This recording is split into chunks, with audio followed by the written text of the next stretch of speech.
नमस्कार, मेरो सहकर्मी साथीहरू, पत्रकार मित्रहरू, अहिले भर्खरै हाम्रो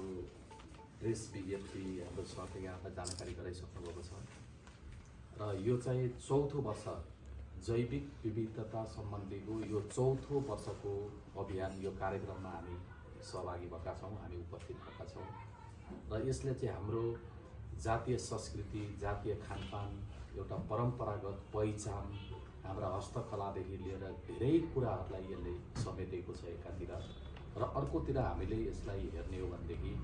हाम्रो सुदूर पूर्व ताप्लेजुङदेखि सुदूर पश्चिमका स्थानीय रैथाने खानाहरू पनि यो मेलामा आउँदैछन्। त्यसले गर्दाखेरि हामीले खानपान, त्यहाँको पहिचान, त्यहाँको जातीय अस्तित्व, जातीय संस्कृति, यी सबै कुराहरूलाई एकै ठाउँमा जोड्ने चाहिँ यो एउटा कार्यक्रम हो र मलाई लाग्छ नेपालमा यो खालको कार्यक्रम अहिलेसम्म यति बृहत रूपमा भएको थिएन। यसले हाम्रो जातीय पहिचान एकातिर गराउँछ भने हाम्रो स्थानीय उत्पादन, हाम्रो अपनत्वसँग जोडिएको, हाम्रो माटोसँग जोडिएका कुराहरूलाई पनि यो कार्यक्रमले सम्पूर्ण नेपाल र नेपालीहरूप्रतिको एउटा विविधतासँग पनि जोडेको छ। यो छ पाटोहरू पनि हामीसँग रहेको छ र माघे सङ्क्रान्तिकै दिन किन यो कार्यक्रम रह्यो भन्ने प्रश्न, जिज्ञासा पनि हाम्रो हुनसक्छ। यो माघे सङ्क्रान्ति भन्ने यति साझा चाहिँ एउटा चाडबाड छ।